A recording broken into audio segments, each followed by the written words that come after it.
So children, today I am going to explain some more chemical properties of group 14. Yesterday we have seen about the oxides of the carbon family, and the oxides, they are having different natures. Some are neutral, some are acidic, some are amphoteric, etc. Now the oxides are of various natures, and it is due to the extent of combination of the element with the oxygen. If the oxygen is very strongly held together, then the tendency is of the generally acidic nature, and so like this. Now coming to next point, it is reaction with water. How they react with water? What is the reaction with water? So children, you all know carbon is not affected. You all know this. Carbon is not affected by water. Carbon remains as it is. So children, carbon, silicon and germanium, you have to keep in mind, carbon, silicon and germanium are not affected by water. They are not affected by water. However, they can react at steam or at very high temperature.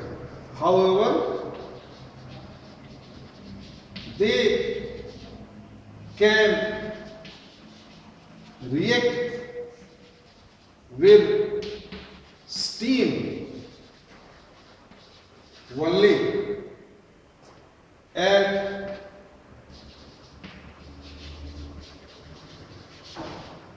high temperature. So, in normal condition, they are not able to react with the water. They react with the steam, and again, so when they react with steam, they will form oxide, because they are not so reactive. They are quite stable. So there is the formation of oxides. Now this is one point. Second point is tin react with the steam. Tin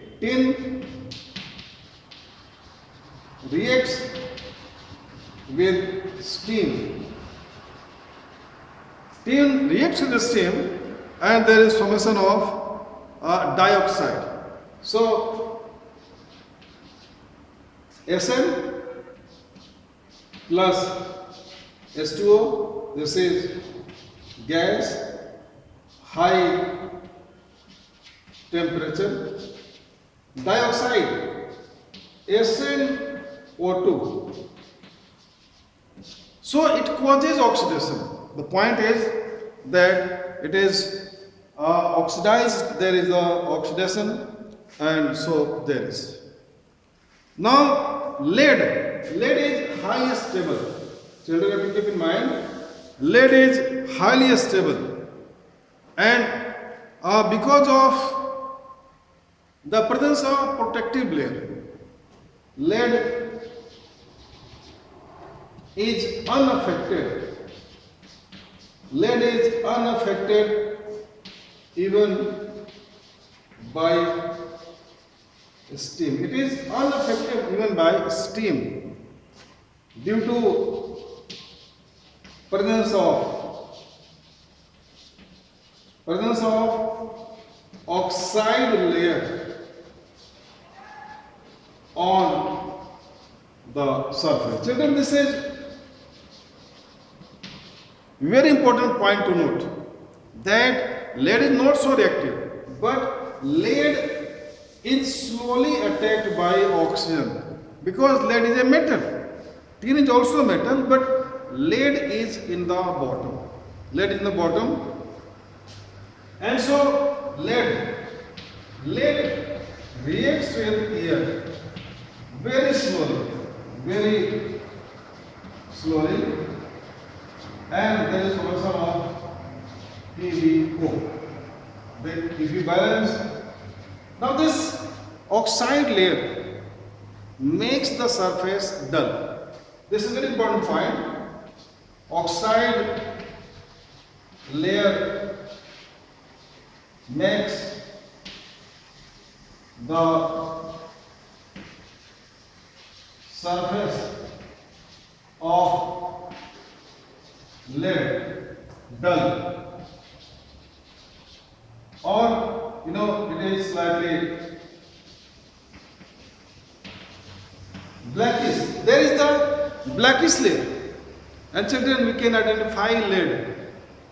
Take a piece of lead and mark or rub on any paper, any cloth, it will mark black because of this slightly blackish grayish color. So lead, this principle of presence of oxide, it is used to identify lead. So this is the application part. Lead metal marks black on a paper cloth. So we can identify, this is very important point. And no metal except lead can mark black. So this you have to keep in mind, that the lead can be identified by marking on any piece of paper or surface. It can be wall also, and so this is all. Then next I am going to explain very important part, reaction with halogen. So the members of group 14 form dihalides and tetrahalides. So you have to keep in mind that members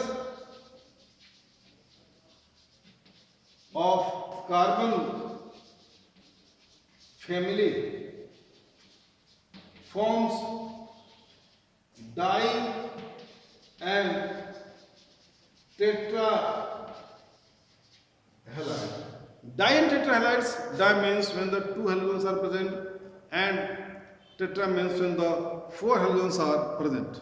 Now carbon forms tetrahalide, children. Carbon forms tetrahalides easily, like CCl4. Carbon forms tetrahalide very easily to form CCl4. Now the tetrahalides, this is other point. Tetrahalides, they have sp3 hybridization. Tetrahalides have sp3 hybridization. They have sp3. The atom is bonded by sp3 hybridization, and they are having the covalent character, children, and have covalent nature. They are covalent in nature, means they are not soluble in water. They are soluble in organic solvents. So this is a very important point to note. Now children, one more point I would like to say about the fluorides. Now fluorides of tin and lead, they are ionic in nature. This is a very important point. SnA4 and PF4. SnA4, tin tetrafluoride and lead tetrafluoride are ionic in nature. Why they are ionic in nature, children? Actually, fluorine, reason is fluorine is most negative. Fluorine is most electronegative in nature, and as a result, it attracts electrons strongly. It attracts electrons strongly, thereby Sn and Pb requires +4 charge. So, as you know, there is a +4 charge, so there is the formation of ionic compound. So, this is very important point, children have to keep in mind that it is there. Now, children, one more point I am going to explain about the iodide of lead. Now, this lead tetraiodide, this is a very important point. PpI4 lead tetraiodide. Lead tetraiodide. Now, this iodide do not exist. It is not formed. It is not formed, or simply we can say it do not exist. Why it do not exist? Because you know the size of iodine is very large. Size of iodine is very large, so the bond length will be very much larger or weaker, and so it is not stable. So simply we can say it is due to largest size of iodine, the bond between Pb and I is not stable. So this is the reason. The reason have to be understood, and there is the point. Now, children, coming to the dihalides, germanium and lead forms dihalides. Germanium and lead, they forms dihalides. And children, you know, you have seen the inert pair effect. And what is the inert pair effect? On moving down the group, the lower oxidation state becomes stable. And so, it is due to inert pair effect. The dihalides of higher member means the members in the bottom or toward the bottom. Higher members, that is toward the bottom, are most stable. They are most stable because of the ability to form the this dihalides, and it will not perfect. The valence electrons are reluctant. Some of the valence electrons, rather s electrons, are reluctant to give the electron in the formation of bond, and so they are unable to have this. Now, children, other point, germanium is more stable tetrahalide. Ge(X4) is more stable than Ge(X2). Ge is more stable than Xs. Why? Because, children, germanium is having the slightly smaller size, and it is having less metallic character. Children, you have to keep in mind. It is because germanium has less metallic character. Germanium has less metallic character, and it holds 4 halogen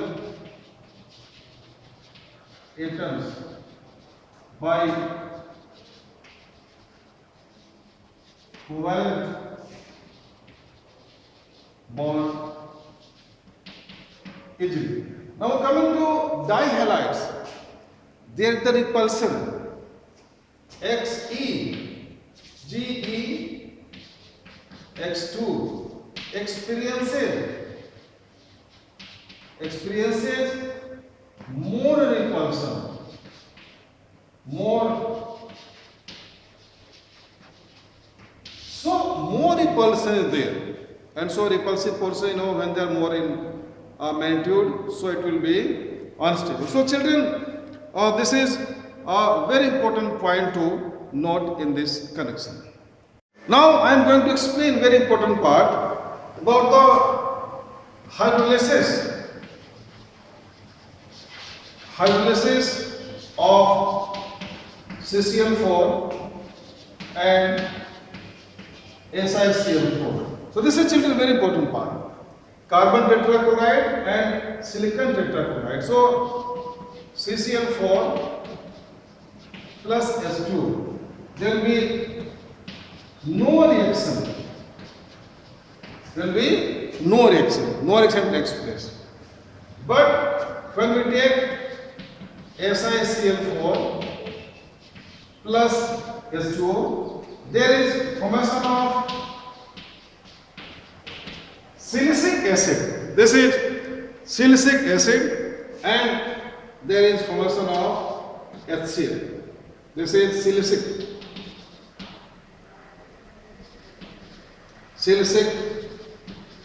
acid. Now children, why it is so? The reason is very simple. Because carbon has less number of electrons and it cannot expand its octet beyond 4. Whereas in case of silicon, electrons are more in number, so it can expand its octet beyond 4. So reason is due to less electrons, carbon cannot expand its octet. Carbon cannot expand its octet beyond 4. While silicon has more electrons, so it can expand its octet. So this is, children, very, very important point to note, that it cannot be hydrolyzed, So this is the very important portion, very important part of the reaction of halogens and the properties. So in nutshell, children, you can say that the covalent compounds are the halides, and they have variation in properties. Dihalides are stable in some cases, tetrahalides are not stable, fluorides are ionic in nature, iodides of lead are not formed, and so this is about the reaction with the halogen. Now next I am coming to the point about the anomalous behavior of carbon. So children, anomalous behavior. Anomalous behavior means anything which is unusual.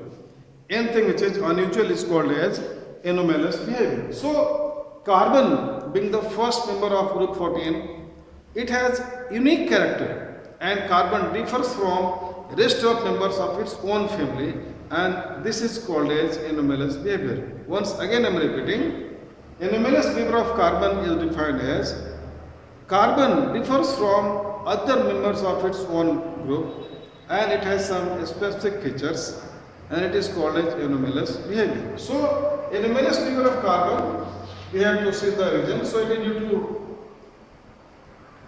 a small size. It has very small size.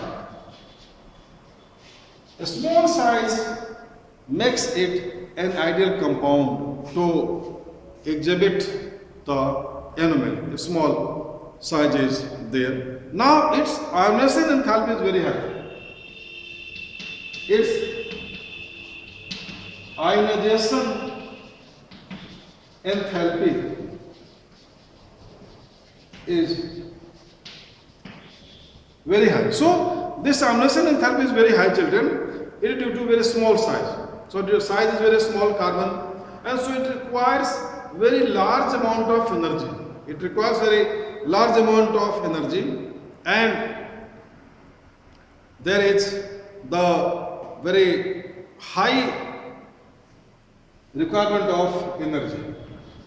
Now, absence of d orbitals. So children, it lacks d orbitals.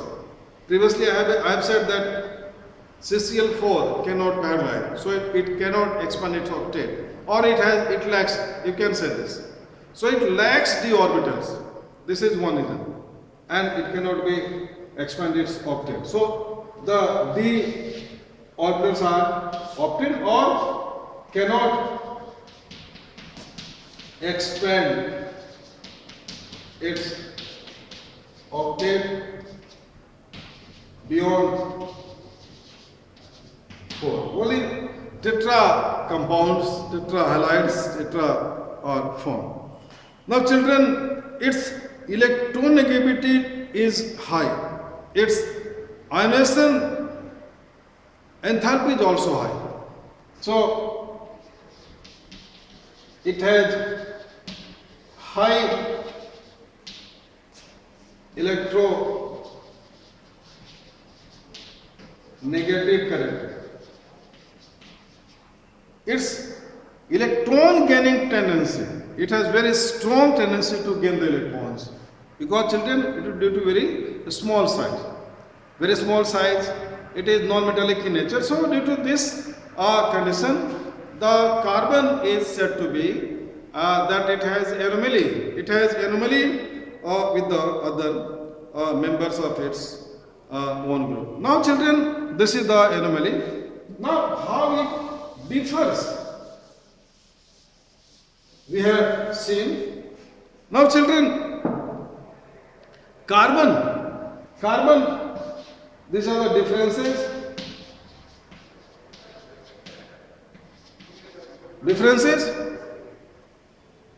That was the anomaly. Now differences. So it shows maximum catenation. Maximum catenation. You know, catenation is self-linking. So the property of catenation is maximum for carbon, then less for silicon, germanium. Tin and lead, they have almost similar, and they are metals, and so they show almost no catenation. Here carbon exhibits tetravalency. Carbon, second point, carbon exhibits only tetravalency. Children, carbon exhibits tetravalency. You have to keep in mind, carbon do not form any divalent compounds, either dihalides or etc. And carbon forms p-pi bonding. Carbon forms p-pi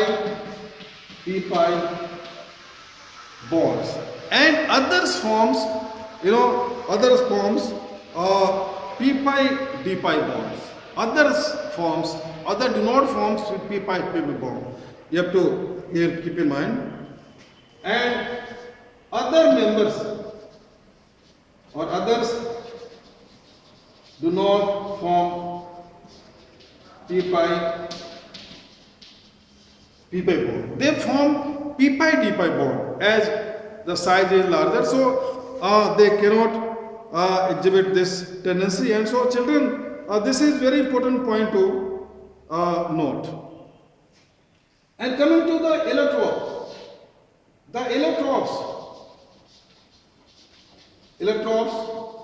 are significant.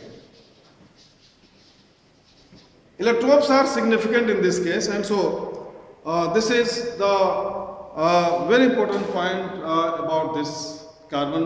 And so this is, children, all about this halides and the anomalous behavior of the carbon.